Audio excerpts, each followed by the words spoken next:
Students, welcome to P3 training station. Friends, मुझे बहुत खुशी होती है कि आपने Bihar board English class 10th की तैयारी हमारे साथ शुरू कर चुके हैं। आज मैं चैप्टर 2 डिस्कस करूंगा आपके साथ। सो जॉन लेक्साउ ने इस चैप्टर को मी एंड द इकोलॉजी बिट एक बायोग्राफिकल आर्टिकल के रूप में इसको प्रेजेंट किया है। हम डे बाय डे अपने ज़िंदगी में मटेरियल प्रोग्रेस तो बहुत कर रहे हैं, लेकिन at the cost of our environment. और इसका एक विपरीत परिणाम क्या है कि पॉल्यूशन हमारे एनवायरनमेंट में, हमारे नेचर में बहुत ही ज़्यादा बढ़ते जा रहा है। Save the earth, save the trees, save water. लेकिन जब खुद की बारी आती है तो हम अपने सारे स्लोगन्स, अपनी ही कही हुई बातों को भूल जाते हैं। इस चैप्टर में जॉन लेक्साउ ने कॉन्वर्सेशन एंड डायलॉग्स के रूप में इसी मैसेज को बहुत ही सुंदर ढंग से प्रेजेंट किया है। आज के इस क्लास में मैं आपको इस chapter me and the ecology bit को समराइज करूंगा। किसी भी चैप्टर का टाइटल, हेडिंग उस पूरे चैप्टर का फेस होता है, और जब हम उस फेस वैल्यू को ही नहीं समझ पाते हैं तो पूरा का पूरा चैप्टर वेग हो जाता है, एक धुंधला सा रह जाता है। Me means man and the ecology bit, ecology आपने समझ लिया, earth, nature and whole system. Ecology study of earth and whole system. Me and the ecology bit, लोग फंसते हैं यहां जाकर के। ये बिट का मतलब क्या है? BIT, bit. स्टूडेंट्स, बिट के बहुत सारे मतलब। यहां पे अगर बिट का मतलब आप एक छोटा सा टुकड़ा समझेंगे तो आप फंस जाएंगे, और यही गलती हम सभी लोग करते हैं। बिट का मतलब मैंने बोर्ड पे लिखा है अ शॉर्ट परफॉर्मेंस। थोड़े समय के लिए कोई परफॉर्मेंस आप कर रहे हैं, कोई वर्क कर रहे हैं, that small part of your work, small piece of your work is called bit। जैसे आप स्टेज पे ड्रामा देखते हैं और उस ड्रामे में थोड़े ही समय के लिए एक छोटा सा कैरेक्टर आता है और अपना एक्टिंग करके चला जाता है, हमेशा के लिए आपके जहन में बैठ जाता है उसका एक्टिंग, एक छोटा सा performance but long lasting. Bit, यही मतलब है इसका। और यहाँ पे जो मी है वो किसके लिए आया है? जिम के लिए आया है, जो सेंट्रल कैरेक्टर है इस चैप्टर का। So me means gym and the ecology bit, and उसका एक छोटा सा परफॉर्मेंस किस बारे में? इकोलॉजी के बारे में, प्राकृतिक संरक्षण के बारे में। सो उम्मीद है आपने इस हेडिंग को, इस टाइटल को अच्छे से समझ लिया होगा। अब हम बात करते हैं आखिर जॉन लेक्साउ इस चैप्टर को लिखने की प्रेरणा उनको कहाँ से मिलती है। कि ये जो ऑथर हैं जॉन लेक्साउ, बचपन से ही इनकी पारिवारिक जो पालन पोषण हुई है उसमें प्रकृति को लेकर के काफ़ी अवेयरनेस रही है। सो राइटर ने बचपन में खुद के साथ प्राकृतिक संरक्षण को लेकर के हुई घटनाओं के बारे में इस चैप्टर में व्यक्त किया है। कैरेक्टर्स को चेंज कर दिया है, फीलिंग्स वही है, और इसे एक आर्टिकल के रूप में मी and the ecology bit heading से हम लोगों के सामने अपनी बात को रखी है। मैंने यहाँ पे बीच में जिम लिखा है। जिम एक सेंट्रल कैरेक्टर है और जिम एक स्कूल गोइंग बॉय है। I have this paper route, ये सिंगल सेंटेंस है जिसका meaning most of the cases में most of the teachers even I must say are confused. क्या मतलब है इसका? तो एक साल पहले उसके पिता ने उसे यह बिजनेस सौंपा है, और यह बिजनेस क्या है? न्यूज़पेपर डिलीवरी का business, door to door newspaper फेंकने का बिजनेस। जिम ये काम भी करता है, तो उसके पास एक प्रॉपर रूट बना हुआ है। अलग अलग घरों के एड्रेस हैं उसके पास जहां जा करके वो पेपर देता है। एंड ईच सैटरडे उसका काम क्या है? उन लोगों को विजिट करना और जो भी वीक के पैसे बने वो पैसे कलेक्ट करना। तो ये जिम के काम में शुमार है। तो जो भी थोड़ा सा समय जिम को मिल पाता है न्यूज़पेपर डिलीवरी से लेकर के और स्कूल के होमवर्क से ईच सैटरडे जिम अलग अलग लोगों को विज़िट करता है, स्पेशली उन लोगों को विज़िट करता है जिनके यहाँ वो पेपर डिलीवरी करता है और उनसे बातें करता है, समझाता है, अवेयर करता है प्राकृतिक संरक्षण को लेकर के। सो इसी सिलसिले में हर अलग अलग लोगों से जिम की मुलाकात होती है। इस चैप्टर में जिम उनसे कुछ कहता है, उनको कुछ सजेस्ट करता है और उनका जो रिस्पॉन्स होता है, ये दोनों बातों को, जिम का सजेशन और उनका रिस्पॉन्स, इन दोनों बातों को मैंने फर्स्ट एंड सेकेंड अलग अलग दो बॉक्सों में समराइज किया हुआ है। सबसे पहले जिम जाता है मिस्टर विलियम्स के पास। मिस्टर विलियम जिस वक्त जिम उनके पास जाता है वो क्या कर रहे होते हैं, अपने यार्ड में, अपने बागीचे में पत्तों को इकट्ठा करके और उसे जला रहे थे। He was burning leaves in his garden. Gym उनसे कहता है, मिस्टर विलियम्स आप ये पत्ते जला क्यों रहे हैं? It will cause air pollution. इससे तो हवा गंदी हो जाएगी, हवा प्रदूषित हो जाएगी। मिस्टर विलियम्स को जिम सजेस्ट करता है कि बजाय इसके कि आप पत्तों को जलाएं, आप उसे इकट्ठा करें, घर के कुछ और कूड़े कचरे सभी एक जगह इकट्ठा करें, कुछ और भी स्टफ जो फालतू पड़े हैं, मटेरियल्स घर में फालतू पड़े, आप सभी को इकट्ठा करें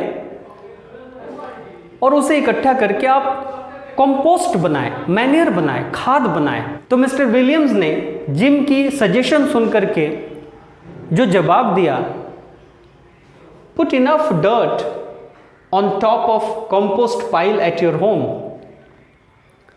मिस्टर विलियम्स ने उल्टे जिम को ये बोला कि तुम जो अपने घर पे कंपोस्ट बनाते हो ना, उस पे थोड़ी सी धूल मिट्टी जमा कर दिया करो, क्योंकि उससे बहुत बदबू आती है, नोज पोल्यूशन होता है उससे। जिम को बहुत बुरा लगता है। जिम ने भी हार नहीं मानी, जिम आगे बढ़ता है और जो सेकंड पर्सन है जिनसे जिम की मुलाकात होती है वो है मिसेस ग्रीनी। मिसेस ग्रीनी उस वक्त उनके घर के जो कूड़े कचरे उसे इकट्ठा करके एक बड़े से बैग में इकट्ठा कर रही थी, क्योंकि मिसेस ग्रीनी हर सैटरडे वीकेंड पे बाहर चली जाती हैं और जाने से पहले वो अपने घर के कचड़ों को एक बड़े से पॉलीथीन बैग में रख के और घर के बाहर रख देती हैं, ताकि नेक्स्ट मंडे जो पिकअप वैन आए तो उसे उठा के ले जाए। यही काम मिसेस ग्रीनी कर रही थी जब जिम उनके पास पहुंचता है। एज यूजुअल जिम ने उन्हें सजेशन देना शुरू किया और जिम ने बोला, सेफ और स्टोर फिनिश्ड न्यूज़पेपर्स और aluminium cans for recycling. Gym ने उन्हें बोला कि ये जो न्यूज़पेपर आप फेंक रहे हो ना, आप इन्हें इकट्ठा करो, आप इन्हें स्टोर करो, क्योंकि जब स्कूल पिकअप होगा ना, जब स्कूली बच्चे आएंगे और अपने एक प्रोजेक्ट के रूप में वो usually door to door visit करते हैं, अलग अलग घरों को विजिट करते हैं। ये फॉरेन में कल्चर है, फॉरेन स्कूल्स में ये कल्चर कि स्कूली बच्चों से प्रोजेक्ट्स करवाए जाते हैं और बच्चे घर घर जा कर के वेस्ट मटेरियल्स को पिकअप करते हैं रिसाइकलिंग के लिए। तो जिम ने मिसेस ग्रीनी को भी सजेस्ट किया कि आप भी क्यों नहीं ये सारे न्यूज़पेपर को इकट्ठा करके रखते हो और बच्चे लेके जाएंगे स्कूल में, रिसाइकल होगा, फिर से नया पेपर बनेगा। ये बात सुन करके मिसेस ग्रीनी ने उल्टे जिम को क्या रिस्पॉन्स किया, it is easier to throw them away a few at a time than have a big mess like that.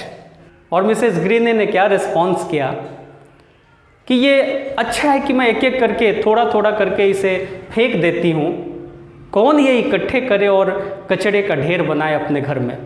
तो ये था रिस्पॉन्स मिसेस ग्रीनी का जिम के सजेशन पे। जिम यहाँ भी हर्ट तो नहीं होता, लेकिन अपने मकसद में नाकामयाब हो जाता है। वो ना ही तो मिस्टर विलियम्स को और ना ही मिसेस ग्रीनी को ये समझा पाता है कि वेस्ट मैनेजमेंट में पार्टिसिपेट करें और नेचर को प्रिजर्व करें। इन दो लोगों से नेगेटिव रिस्पॉन्स लेने के बाद भी जिम ने हौसला नहीं खोया और फिर वो आगे बढ़ता है। उसकी मुलाकात होती है मिस्टर जॉनसन से। मिस्टर जॉनसन उस वक्त अपने घर से जल्दबाजी में निकले थे और अपनी कार की तरफ जा रहे थे दौड़कर। उसके पहले ही जिम उन तक पहुंच जाता है और चूंकि मिस्टर जॉनसन को बगल में ही थोड़ी ही दूर पे पोस्ट ऑफिस में जाना था, जिम ने उन्हें सजेस्ट किया, you should not take your car when you don't need to. जब थोड़ी दूर ट्रैवल करनी हो, जब तक निहायत अर्जेंसी ना हो, कार उठाने की क्या ज़रूरत है। ये जिम ने मिस्टर जॉनसन को सजेस्ट किया। वंस अगेन मिस्टर जॉनसन का वही negative response, you drive your motor bike all summer and snow mobile all winter. तुम अपना मोटर बाइक पूरे गर्मियों के दिन में अपने यार्ड में घुमाते रहते हो, अपने स्नो मोबाइल को विंटर के दिनों में चलाते रहते हो और मुझे सजेस्ट कर रहे हो कि मैं कार से ना जाऊं। जिम ने इन 3 लोगों से, 3 अलग अलग लोगों से अपील की कि प्रकृति को बचाने के लिए, पोल्यूशन ना फैले, इसके लिए हमें कुछ करना चाहिए। चीज़ों को रिसाइकल करना चाहिए, कंपोस्ट बनाना चाहिए, अननेसेसरी ज़रूरत ना हो तो कार नहीं चलाना चाहिए, फ्यूल सेव करना चाहिए। तीनों लोगों ने नेगेटिवली रिस्पॉन्ड किया। जिम अब थक चुका था, जिम को अब और ना नहीं सुनना था। अब वो सोचता है कि अब आगे जिसके पास भी मैं जाऊंगा उससे कम नेचर्स एंड इट्स प्रिजर्वेशन की बात आज तो नहीं करूंगा। और फिर जिम वापस अपने घर आता है। लेकिन वो कहते हैं ना कि आपके अंदर अच्छाई का कीड़ा है तो वो काटेगा, बुराई का कीड़ा है तो वो काटेगा। जिम के अंदर तो प्रकृति को बचाने की एक मानो जुनून सी है। घर पहुंचते ही वो अपनी माँ को देखता है कि उसकी माँ इलेक्ट्रिक मिक्सर का यूज़ कर रही थी, कुछ खाने की चीज़ों को इलेक्ट्रिक मिक्सर में प्रिपेयर कर रही थी। जिम ने अपनी माँ को इलेक्ट्रिक मिक्सर यूज़ करते हुए सजेस्ट किया, माँ क्यों नहीं तुम अपने ओल्ड एक बीटर का यूज़ करती हो, जिसमें इलेक्ट्रिसिटी की खर्च नहीं होती है, जो मैनुअली चलता है।